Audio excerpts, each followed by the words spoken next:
on to our next with Miss Deborah and Grif.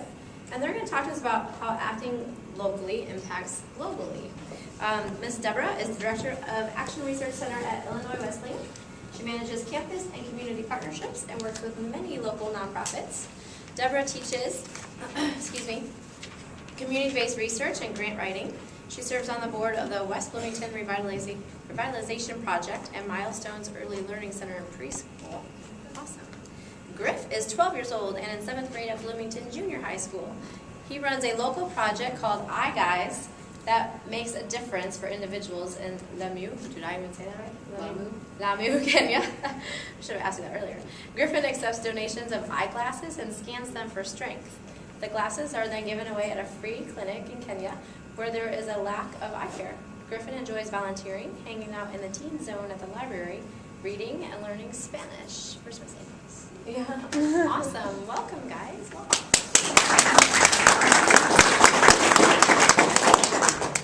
Hi everyone, my name is Griffin, and I'm going to tell you about my project called iGuys.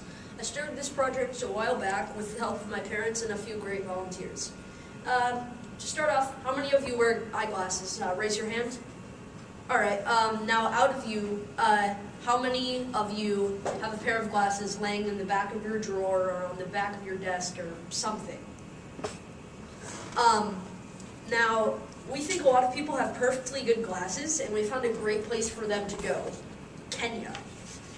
My presentation today is about this pair of glasses right here. Someone donated this to us, and now it's going on a very long trip.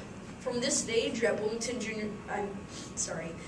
High School, this little buddy is going on a long journey to this health clinic in Lamu, Kenya. The one on the right, that is, does anyone want to guess how far that is away from here? Any guesses? Well, I'm here to tell you that it is 8,346 miles. Now, just give you sort of an idea about how long that is. That's about 80 times the trip from here to Chicago. Yeah. So, it's 8,346 miles. That's a really long way. And you can see on this map that it's all across the Atlantic Ocean and even across Africa. And to actually get to the clinic, the one on the right, you have to take a plane, a boat, and a bus to get to the clinic. And one of the things I've enjoyed about this project is how much I've learned about the world. I know a lot more about Africa and Kenya than when I started this project. I've also learned a lot about limited access to healthcare and how hard it is for some people to even get a simple pair of eyeglasses. Sorry.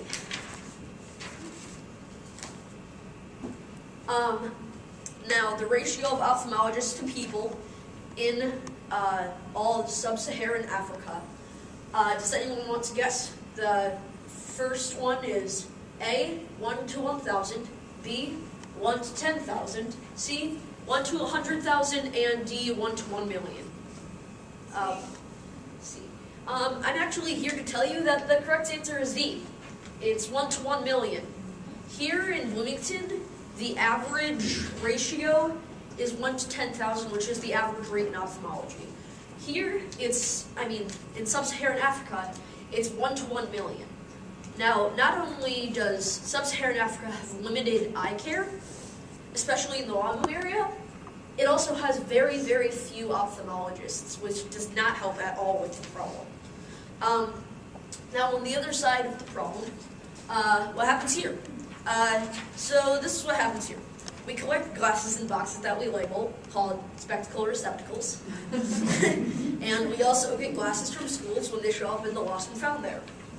We take the glasses over to my dad's clinic. He's right up there, Bronco. And we scan them for their strength and quality. And the numbers you see on the glasses, we put them in little Ziploc bags. And the numbers on the Ziploc bags identify their strength and other important information.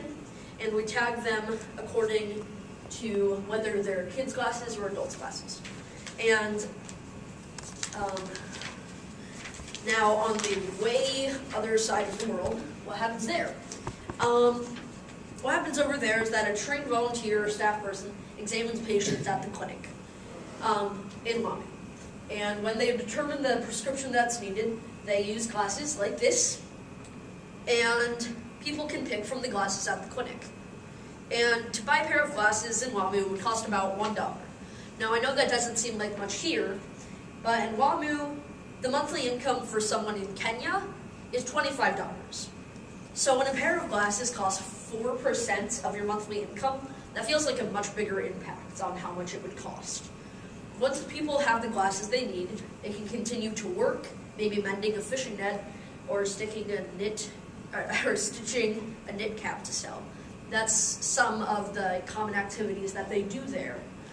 Doing minute work or even threading a needle can be a daunting task if you need glasses to see what's up close to you. How many of you do you think you could go a day without difficulty without your glasses? Just imagine how hard that would be. Now people in Mamu, in Kenya in general, are going through that every day. And the person in this photo, the guy on the left, he's Eric Henderson. He was a volunteer from Illinois Wesleyan, and he's a very nice person. And he assists with eye care from the patient on the right in Mamu. And also, some of the lessons I've learned over this project is healthcare and eye care are really different situations depending on where you grow up. We are lucky to grow up in an area where families not only have access to healthcare, but a choice in our provider and our care. But I've also learned that poor people have trouble getting what they need no matter where you live in our world. I also learned that a lot about what my dad does at work. I got to work where he works, and that was really awesome. I learned about glasses and presbyopia and other eye diseases. I got to see how cool the instruments work and a little bit of the kinds of things my dad does. I like his job and how he helps people to see. There's one more page. Next is, I've also learned that everything has value. Even glasses at the back of a dresser, like I said earlier, at the back of anything really that's you're not using. Maybe you outgrew it, or maybe it just doesn't have any use anymore. It can really help benefit someone all the way across the world. And that's sort of what it comes to. A small local project like this in Bloomington, Illinois, smack dab in the Midwest, is helping people all the way on the other side of the globe in Mamu, Kenya. And let's go with the TEDx theme today. I learned that youth are good leaders and can make meaningful contributions to teams. Our volunteer team was me, my dad, another staff person from his clinic, and a student at Illinois Wesleyan named Eric, like I said earlier. And the glasses get to Kenya with the help of a professor at Illinois Wesleyan who was married to a nurse that started this clinic in Mamu. Everyone works together, and youth can be part of a group. And then that's basically the end of my presentation. Thank you for being a great audience.